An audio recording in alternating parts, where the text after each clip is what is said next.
알렐루야. 이날은 주님이 마련하신 날, 이날을 기뻐하며 즐거워하세. 알렐루야.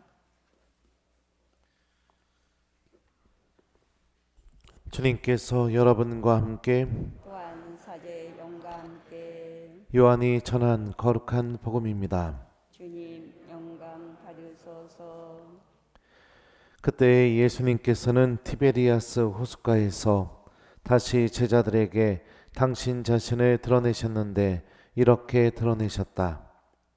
시몬 베드로와 쌍둥이라고 불리는 토마스, 갈릴레아 카나 출신 나타나엘과 제베데오의 아들들, 그리고 그분의 다른 두 제자가 함께 있었다.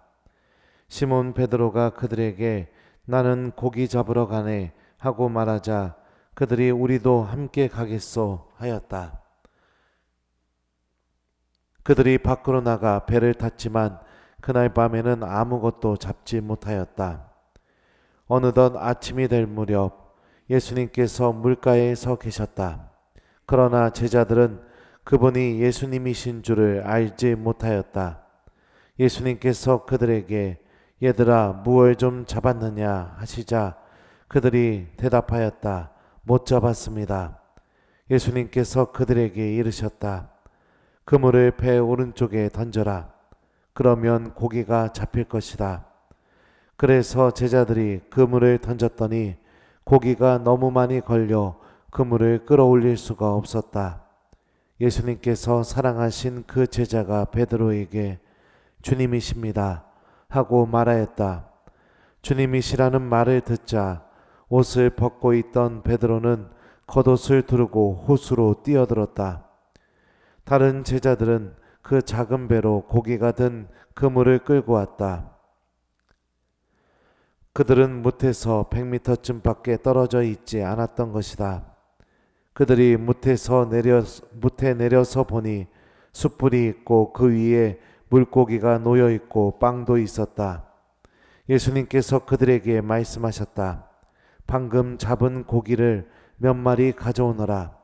그러자 시몬 베드로가 배에 올라 그물을 무트로 끌어올렸다. 그 안에는 큰 고기가 153마리나 가득 들어 있었다. 고기가 그토록 많았는데도 그물이 찢어지지 않았다. 예수님께서 그들에게 와서 아침을 먹어라 하고 말씀하셨다.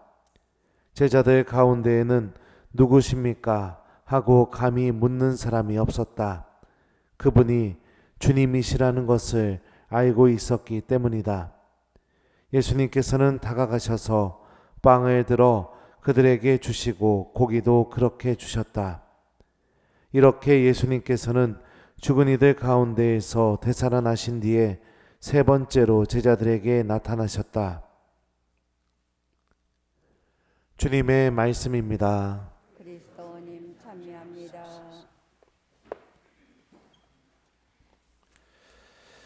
오소서 성령님, 그분이 주님이시라는 것을 알고 있었기 때문이다. 안녕하세요. 예, 여러분들 만약에요 자녀들에게 아니면 친한 친구에게 한번 가정을 하나 한번 해봅시다. 내가 죽지 않았으니까 나 곧 갈 거니까 우리 집 팔지 말라고, 예, 그렇게 전화를 2번이나 했다고 생각해 봅시다. 그리고서 이제 어디 있다가 왔어요. 근데 아이들이 또 아니면 여러분들 배우자가 집을 홀랑 팔아버렸습니다. 자, 그러면은 기분이 어떨 것 같습니까? 1번 아무 느낌이 없을 것 같다. 2번 어떻게 그러는지 너무 속상할 것 같다. 3번 나도 모른다. 몇 번이에요? 예? 속상하겠죠? 예. 지금 그 일이 그것과 비슷한 일이 오늘 복음에서 벌어졌어요.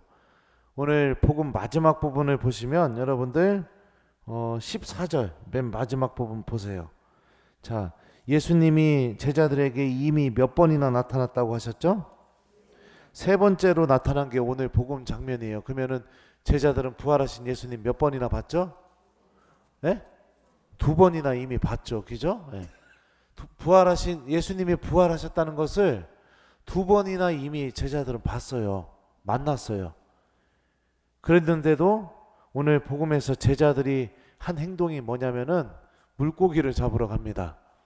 근데 제자들은 물고기 잡으러 가면 안 됩니다. 어부 출신이지만, 왜냐하면 예수님한테 사람 낚는 어부의 부르심을 받았기 때문입니다. 주님께서 부활하셨다는 것을 체험했다면 이 부활의 신비를 오늘 일독서에 나오는 것처럼 사람들에게 전했어야 됐죠. 그런데도 다시 물고기 잡는 그 삶으로 돌아가게 되죠. 그러니까 예수님께 부르심을, 사람 낚는 어부로 부르심을 받았고 주님께서 부활하셨다는 것도 두 번이나 체험했음에도 불구하고 제자들은 다시 예전의 삶, 그러니까 물고기 잡는 어부의 삶으로 돌아가는 모습을 보여줍니다. 이 모습이 제가 볼 때는 베드로가 예수님을 배반한 것보다도 더 큰 잘못을 하고 있다고 저는 그렇게 느껴져요. 왜냐하면 신부님이 하나님이 살아계시다는 거 두 번이나 체험하고도 어떻게 되냐? 신부님으로 안 살아가는 거랑 똑같은 겁니다. 여러분들이 배우자가 나를 사랑한다는 것을 두 번이나 체험하고도 뭐 부인으로, 남편으로 안 살아가는 거랑 똑같은 거예요. 그러니까 하나님께 부르심을 받은 그 부르심대로 살지 못하고 그 이전의 삶으로 되돌아가는 그런 실수를 보여줍니다. 그런데도 예수님의 모습을 바라보면 제자들을 비난하거나 질책하거나 왜 그랬냐고 추궁하거나 전혀 그러질 않으십니다. 예수님께서 선택하신 방법은 제자들이 처음 만났을 때 느꼈던 그 첫 마음을 되돌리게 하는 게 예수님께서 선택하셨던 방법이에요. 자, 제가 루카복음 말씀 한번 읽어드릴 테니까 오늘 복음의 말씀과 한번 잘 비교해 보십시오.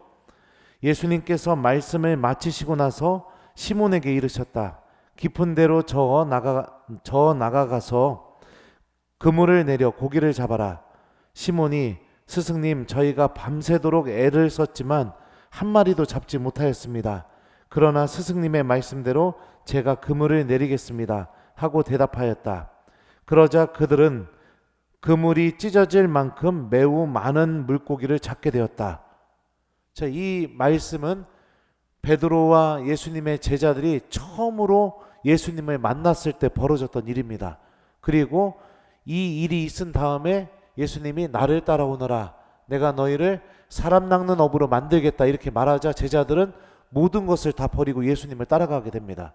처음으로 부르심을 받았던 그때 일입니다. 자, 이 일과 오늘 복음에 나오는 예수님과 그 제자들 사이에서 벌어진 일이 1번 너무 비슷하다, 2번 전혀 비슷하지 않다, 3번 딴 생각해서 모르겠다. 자, 몇 번이에요? 네, 그죠. 너무 비슷하죠. 그러니까 첫 마음을 예수님께서 기억나게 다시 떠올리게 해주시는 그런 일을 선택합니다. 제자들에게 이렇게 말씀하시죠. 그물을 배 오른쪽에 던져라. 그러면 고기가 잡힐 것이다. 그리고 제자들은 이 예수님의 말씀 그대로 실천했더니 고기가 그냥 너무 많이 걸려서 그물을 끌어올릴 수가 없었다라고 오늘 복음에 이렇게 묘사되고 있죠. 아주 본능적으로 알게 되었을 것입니다. 주님이 말씀하셨는데 고기가 너무 많이 잡히게 된 거, 이거는 자기들이 처음으로 부르심을 받았을 때 체험했던 일이니까요.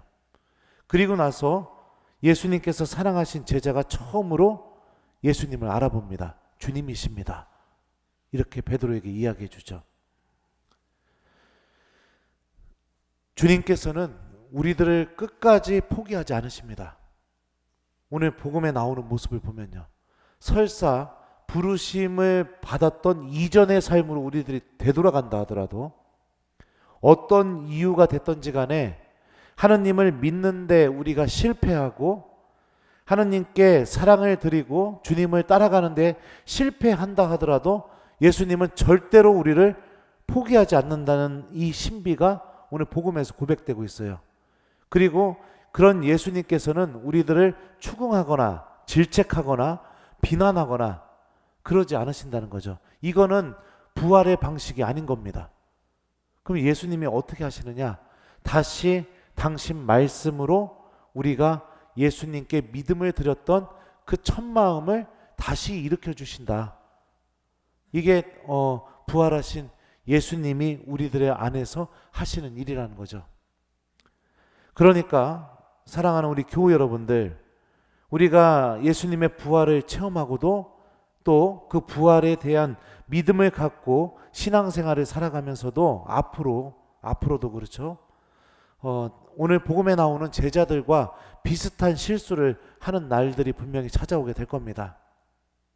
그런 순간이 찾아온다 하더라도 그 순간이 죄 때문이든 아니면 어떤 사건 때문이든 어떤 것이 되었던지 간에 내 믿음이 뿌리째 흔들릴 정도로 아니면은 예수님을 따라가는데 완전히 내가 그 의욕조차 잊어버리게 되는 그런 순간이 찾아온다 하더라도 우리가 절대로 잊지 말아야 될 사실은 무엇이냐면 그럼에도 불구하고 예수님은 나를 포기하지 않으신다는 사실입니다.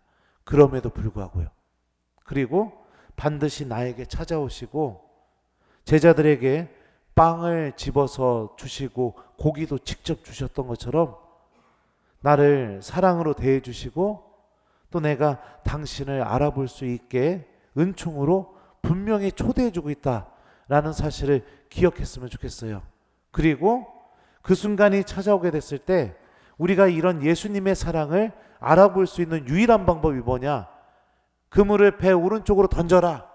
이 말씀을 듣고 그대로 실천해서 예수님이시라는 걸 알아보게 된 것처럼 제자들이요, 우리들에게 정말 필요한 것은 그런 순간에 하나님의 말씀을 듣는 것입니다. 그분의 말씀을 듣고 실천하게 될 때 예수님께서 그 말씀을 통해서 다시 믿음이 살아나게 도와주시고 다시 우리가 부활하신 주님을 알아볼 수 있게 해주시고 또 주님께서 마련해 주신 그 사랑의 식탁으로 우리들을 초대해 주신다는 것도 우리가 다시 느낄 수 있게 해주신다는 거죠. 그러니까 신앙생활에서 정말로 중요한 것, 그러니까 부활을 믿고 있고 부활의 삶을 살아가고 있는 신앙인들에게서 가장 중요한 게 뭐냐? 듣는 겁니다. 듣는 거. 오늘 제자들 보세요. 그 부르심 받기 이전으로 돌아갔어도 주님의 말씀을 듣는 것은 잊어버리지 않았잖아요. 그죠? 말씀하시니까 그대로 실천하는 거. 이게 우리가 하나님의 모든 은총을 얻고 나를 사랑하시고 포기하지 않는 하나님을 만나게 해주는 아주 놀라운 그 도구이자 또 우리가 끝까지 붙잡아야 될 우리 신앙의 모습이라고 여러분들 기억했으면 좋겠어요. 오늘 일독서를 보면 제자들은 이렇게 고백합니다. 그분 말고는 다른 누구에게도 구원이 없습니다. 사실 사람에게 주어진 이름 가운데에서 우리가 구원받는 데 필요한 이름은 하늘 아래 이 이름밖에 없습니다. 제자들이 예수님의 이름 안에 구원이 담겨 있다고 이렇게 고백할 수 있었던 이유가 무엇이냐? 어떤 순간이 찾아와도 나를 버리지 않으시고 나를 포기하지 않으시고 끝까지 사랑해 주시고 다시 당신 말씀으로 내가 당신 안에 머물 수 있게 해주시는 그런 예수님을 체험했기 때문에 이 고백이 나오는 겁니다. 바로 오늘 복음에 나오는 장면에서 제자들은 이 예수님의 사랑과 그 다음에 자기들을 향한 예수님의 그 포기할 줄 모르는 마음을 분명히 체험했겠죠. 이 체험 때문에 예수님 안에 구원이 있다고 이렇게 고백하게 되죠. 이 모든 은총, 신비가 어디에서 시작되느냐? 들음에서 시작됩니다. 그러니까 우리 사랑하는 교우 여러분들, 우리들도 제자들처럼 어떤 순간이 찾아온다 하더라도 하느님의 말씀을 듣는 이 법을 잃어버리지 않는 사람이 되었으면 좋겠습니다. 이게 우리가 부활의 신비를 살아가고 또 부활하신 예수님을 만날 수 있는 방법이기 때문입니다. 숙제 드릴게요. 오늘 하루 하느님의 말씀을 내가 잘 듣고 살아가도록 노력하는 하루를 보내봤으면 좋겠습니다. 하느님 말씀 한 구절 기억하면서 주님께서 차려주신 식탁 어디에 있죠? 네, 좀 이따가 이제 우리 미사가 또 주님께서 차려주신 식탁이죠. 그래서 이따 미사 때 영성체 모실 때 여러분들 오늘 복음에 나오는 말씀 중에 마음에 드는 말씀 한 구절 그거 기억하면서 성체 좀 영해 보셨으면 좋겠어요. 그리고 미사 끝나고 집에 돌아가시면 그 말씀을 좀 오늘 하루 자주 기억하면서 오늘 하루를 보내보는 거 이거를 숙제로 드리도록 하겠습니다. 그분이 주님이시라는 것을 알고 있었기 때문이다. 아멘.